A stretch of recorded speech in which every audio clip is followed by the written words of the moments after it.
दोस्तों, आलस्य को आमतौर पर इंसान का सबसे बड़ा शत्रु कहा जाता है, क्योंकि शरीर में आलस्य आने से कई बनते बनते काम बिगड़ जाते हैं। आलस्य व्यक्ति को लक्ष्यहीन कर देता है।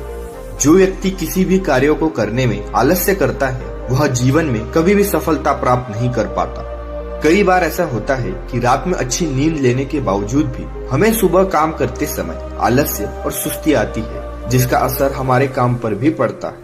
अक्सर हम देखते हैं कि कुछ लोग अपनी लाइफ में बहुत एक्टिव होते हैं और वही कुछ लोग बेहद आलसी किस्म के होते हैं। आखिर ऐसा क्या है जो एक व्यक्ति को इतना आलसी बना देता है और दूसरे को बहुत एक्टिव? कभी सोचा है इसके बारे में आपने? इसीलिए हम आपके लिए लेकर आए हैं एक ऐसी कहानी जो आपके आलसपन को जड़ से दूर कर देगी। इस कहानी को पूरा सुनने के बाद आप आलस्य करना छोड़ दोगे। इसीलिए इस कहानी को आप ध्यान से पूरा एंड तक सुनो। इससे पहले कि आप कहानी की गहराई में खो जाएं, चैनल को सब्सक्राइब जरूर कर लेना।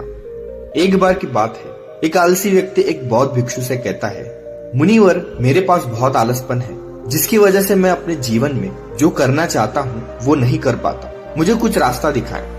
तब बौद्ध भिक्षु उस आदमी से पूछते हैं, क्या तुम्हें पक्का विश्वास है कि तुम्हें आलसपन है? वह व्यक्ति कहता है, जी मुनिवर, केवल मैं ही नहीं, मेरे पूरे गांव के लोग कहते हैं कि मैं आलसी हूँ। वह बौद्ध भिक्षु उस व्यक्ति से कहते हैं, परंतु क्या तुम्हारे पास इस बात का कोई प्रमाण है कि तुम वाकई आलसी हो? वह व्यक्ति कहता है, जी मुनिवर। तो बौद्ध भिक्षु कहते हैं, क्या प्रमाण है?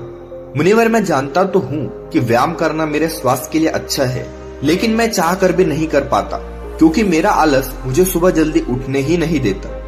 वो बौद्ध भिक्षु कहते हैं, अच्छा, तुम ऐसी आलस से परेशान हो? व्यक्ति कहता है, जी मुनिवर।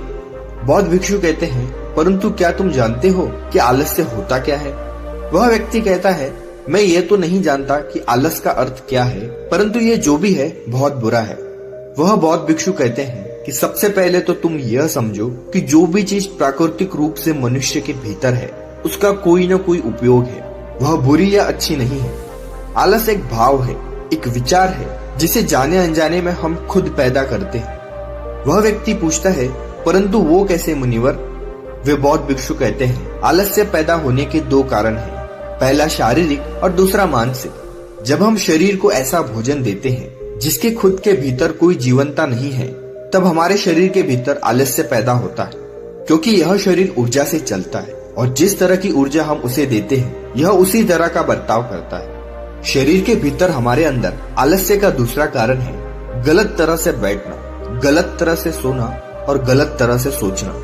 हम इस बात पर कभी ध्यान नहीं देते कि हमारे बैठने, लेटने और सोने की स्थिति सही है या नहीं। अगर तुम गौतम बुद्ध को देखोगे तब तुम पाओगे जब वह बैठते हैं तो उनकी रीढ़ की हड्डी बिल्कुल सीधी होती है। उनके शरीर के किसी भी अंग में कोई दबाव नहीं होता और वे जब चलते हैं उनके दोनों कदमों के बीच एक ताल नजर आता है। यह जरूरी नहीं है कि कोई बुद्ध को सुनकर ही समझे। अगर कोई समझना चाहता है तो सिर्फ उन्हें ध्यान से देखकर भी बहुत कुछ समझा जा सकता है। शारीरिक स्तर पर आलस्य का तीसरा कारण है सुबह जल्दी न उठना। यह सुनकर वह व्यक्ति कहता है, हाँ मुनिवर, मैं सुबह जल्दी उठ ही नहीं पाता। वह बौद्ध भिक्षु मुस्कुराते हैं और कहते हैं, तुम सुबह जल्दी तभी उठ सकते हो जब तुम रात को सोने का एक सही समय निर्धारित कर लोगे। प्रत्येक बौद्ध भिक्षु को अनुशासन का पालन करना होता है, क्योंकि अनुशासन हमारे जीवन में तुलना लाता है। ज्यादातर लोग अनुशासन को बुरा समझते हैं, क्योंकि उन्हें लगता है कि अनुशासन उन्हें बांधता है, जबकि असल में यह है कि अनुशासन हमें बांधता नहीं बल्कि मुक्त करता है। तब वह व्यक्ति पूछता है, परंतु मुनिवर, शुरुआत कहाँ से करें? सही तरह से भोजन करने से, सही तरह से बैठने, लेटने या चलने से, या सुबह जल्दी उठने से? वह बौद्ध भिक्षु कहते हैं, शुरुआत अभी से करो। जो भी तुम इस समय कर रहे हो उसे ध्यान से करो। पहले तुम मन के स्तर पर आलस्य को समझो। वैसे ज्यादा स्थितियों में मन शरीर के कारण आलस्य पैदा करता है।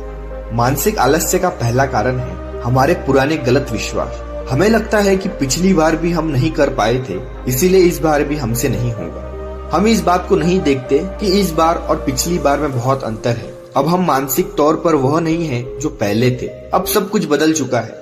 जब हम अपने आप को काबिल नहीं समझते, तब आलस्य हम पर हावी हो जाता है। दूसरा कारण है आलसी लोगों का साथ देना।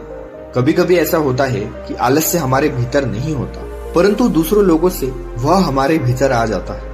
ऐसा इसीलिए होता है क्योंकि हम आलसी लोगों की संगत करते हैं। वह व्यक्ति कहता है, जी मुनिवर, ये एकदम सत्य है, यह बात तो मैंने भी अनुभव की है। फिर वह बौद्ध भिक्षु कहते हैं, तीसरा कारण है मन का स्पष्ट न होना। मान लो कि तुम एक वन में खोए हो और शाम होने वाली है, तुम्हें यह नहीं पता कि तुम्हारा घर किस दिशा में है, तो क्या ऐसी स्थिति में तुम आलसी बनकर लेट जाओगे या फिर अपने घर की तलाश में निकल पड़ोगे? वह व्यक्ति कहता है कि मैं अपनी घर की तलाश में निकल पड़ूंगा। तब वो बौद्ध भिक्षु कहते हैं कि खूब प्रयास करने के बाद भी तुम्हें तुम्हारे घर का रास्ता नहीं मिला, तब तुम क्या करोगे? वह व्यक्ति कहता है, मैं फिर भी तलाश में लगा रहूंगा क्योंकि मेरे पास उसके अलावा और कोई विकल्प है ही नहीं। वह बौद्ध भिक्षु कहते हैं, मनुष्य को आलस्य तभी पकड़ता है जब उसके पास कोई विकल्प नहीं होता। अगर किसी के पास सिर्फ एक ही विकल्प है तो उसका मन पूरी तरह से स्पष्ट होगा। अगर तुम अभी व्यायाम नहीं कर पा रहे हो तो उसका कारण तुम्हारी नजर का स्पष्ट नहीं होना है। तुम अभी भविष्य में होने वाले रोगों को नहीं देख पा रहे हो। तुम अभी उन रोगों से होने वाली पीड़ा को महसूस नहीं कर पा रहे हो। वह बौद्ध भिक्षु आगे कहते हैं कि आलस्य का चौथा मानसिक कारण है किसी काम को करने की कोई वजह न होना। मान लो तुम एक रास्ते से कहीं जा रहे हो और बहुत देर तक चलने के कारण तुम थक जाते हो। अब तुम्हारा और चलने का मन नहीं कर रहा है, तुम्हें आलस्य आ रहा है। तभी तुम वहां देखते हो कि एक शेर तुम्हारे पीछे चल रहा है। तो क्या ऐसी परिस्थिति में भी तुम अपने आलस्य को लेकर वहां रुके रहोगे? नहीं ना। तो इस बात को समझो, आलस्य तुम्हें उसी काम को करने से रोकता है जिसे करने की कोई बड़ी वजह न हो। वह व्यक्ति मुनिवर को धन्यवाद करता है और कहता है, अब मुझे आलस्य का सारा खेल समझ में आ गया।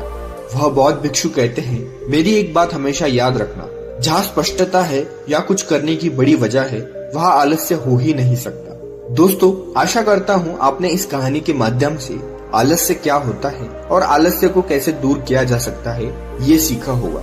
अगर आपको वीडियो अच्छा लगा हो तो लाइक करना और कमेंट कर जरूर बताना कि आप किस काम को करने में आलस करते हो।